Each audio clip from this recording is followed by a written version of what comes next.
Hi everyone, welcome to my channel. Welcome back if you've been here before. First things first, I know it's been a minute since I last posted a video and I just want to apologise for that, but as I'm sure you are aware, the world has gone bananas, and I think we're all just trying to do the best we can, right? We're in the point now where schools are just closing. My daughter is 12, so she's in high school, and my son's 10, so he's still in primary. Both of their schools are closing at the end of school day today. So as of next week, like many other parents around the world, we are going to be thrust into the world of home education, which is going to be fun. No, I'm sure it will be great. The kids have plenty of schoolwork that's been set from both of their schools, and I found some resources online to supplement their learning, because obviously at the minute nobody knows how long this is going to last, do they? But from sort of reading in between the lines, it's not likely that the kids will be going back to school before they break up for their big summer holidays. So it's going to be a trial for sure. But obviously we want to do everything that we can to make sure that everybody is safe and healthy, and that we can get rid of this this terrible virus as soon as possible. So we just have to crack on with it, don't we? Now, one of the benefits, obviously, of us being at home more is once the kids are into a routine and we know what we're doing with that, is I will also have a lot more time to dedicate to this channel. I also want to start an ASMR channel, because I've been watching ASMR videos for years now, and I just feel like now is probably the right time for me to... I've always wanted to start the channel, but yeah, now seems like the right time. Now I've got more free time on my hands, and you know, I watch ASMR videos to try and relax, and if my anxieties, if I feel it start to go up, I can sort of bring it straight back down. And Lord knows right now the world could use more avenues to bring the stress levels down and help people who are anxious and whatnot. So yeah, so if you're interested in that, please do come and find me over there once I've set that up. And let's get into today's video. Okay, so if you watched my last video, which was my ghost story of the things that I saw in my childhood home, you will know that I mentioned in that my daughter has also seen spirits when she was younger. She doesn't do it so much now. I think she terrified herself so much that she just has closed herself off to it, hopefully temporarily. I keep trying to coax it back out of her, but we'll see. Now, the story that I wanted to tell you guys today is easily my favourite story to tell. My favourite paranormal story to tell. When my daughter she just turned 3. My son at the time had just turned 1. And we had to move out of the home that we were living in. And we had a few weeks before the next home was going to be ready. So my dad had plenty of space, plenty of spare bedrooms at his, and offered to let us stay at his for a few weeks, which is the same house that I saw stuff in. So we moved in and everything was fine. And prior to this, my daughter had started to say things.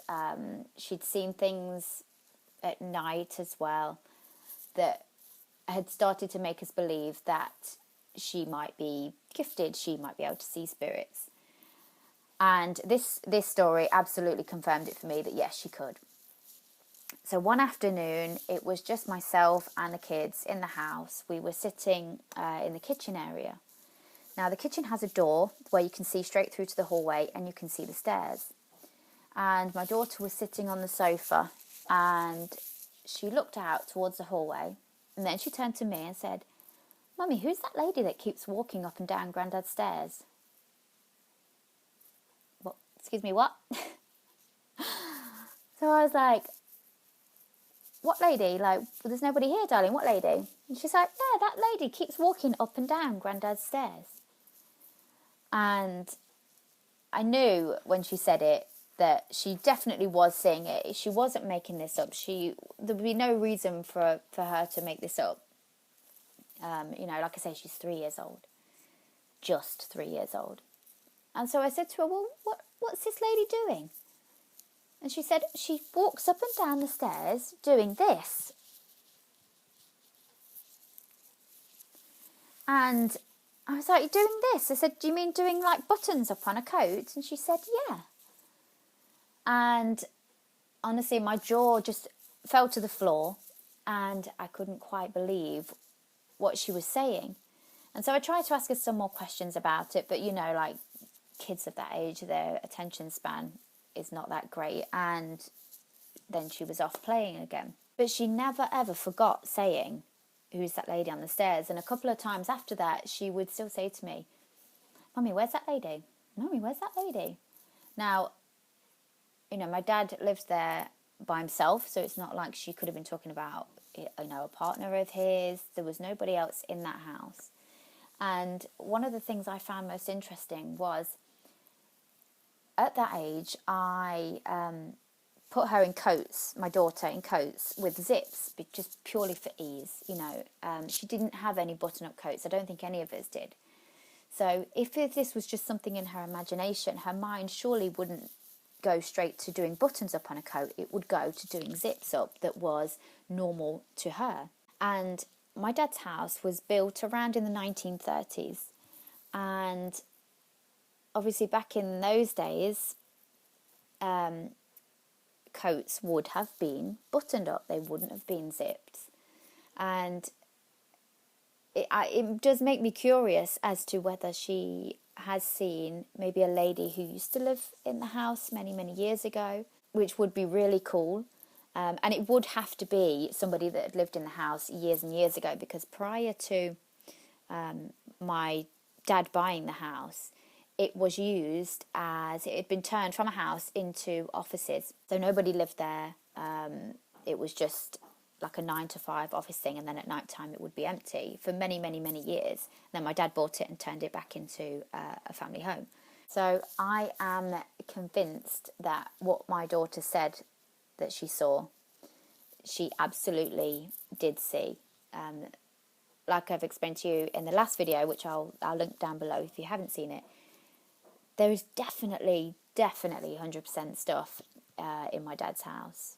And both my daughter and I are obviously both very sensitive to it, and that's why we've seen stuff. And in fact, there was another cool story that I wasn't going to mention in this video. I wasn't planning on it anyway.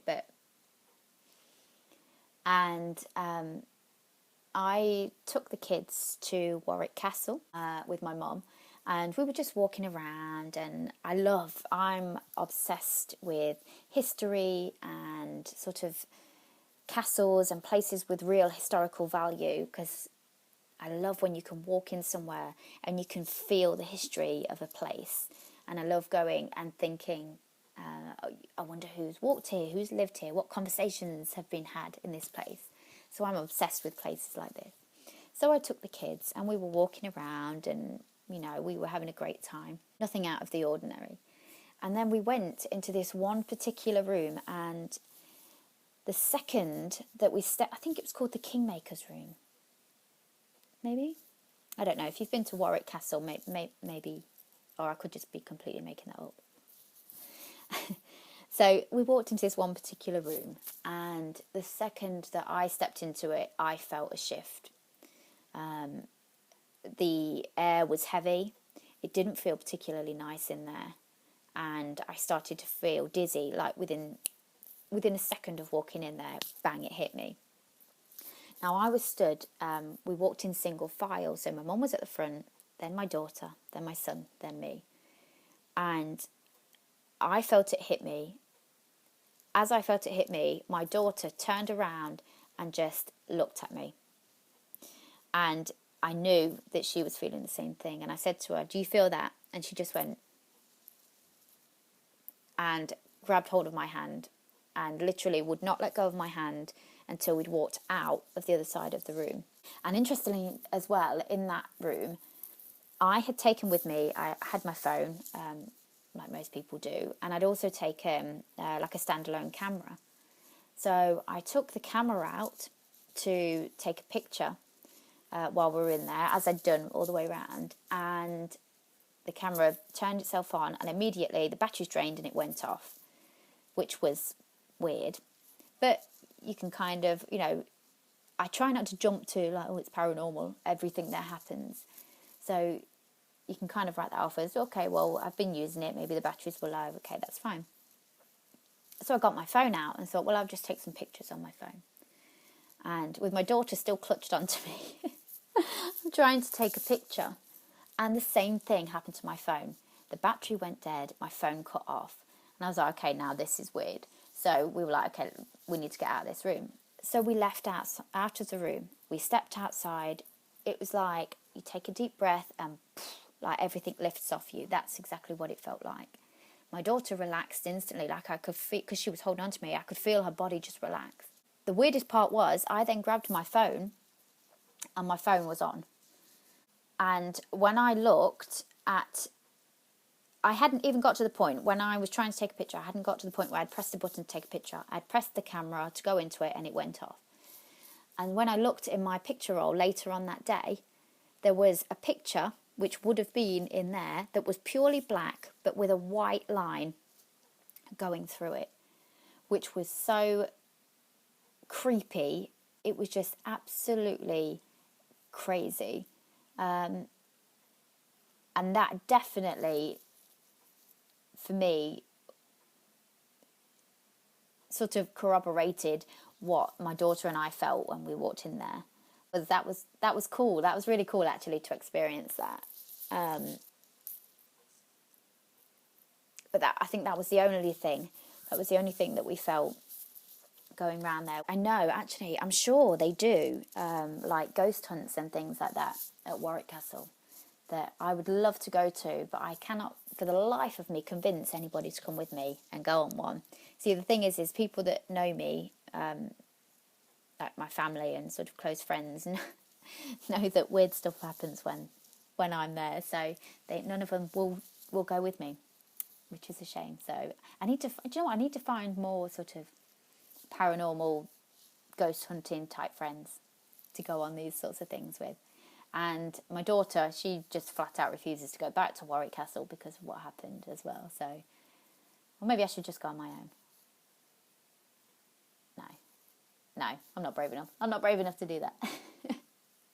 So that is the story for today. As always, if you like this video, if you're interested in this kind of content, please do hit subscribe. It really does help. I appreciate each and every one of you that has subscribed so far. When you like and when you comment, that really helps push the video forward and helps to grow the channel. Yeah, and if you've got any stories like this of your own, if you've been anywhere, if your kids feel anything, if you felt, saw anything as a child, then please do comment below and share. And until the next video, take care of yourselves.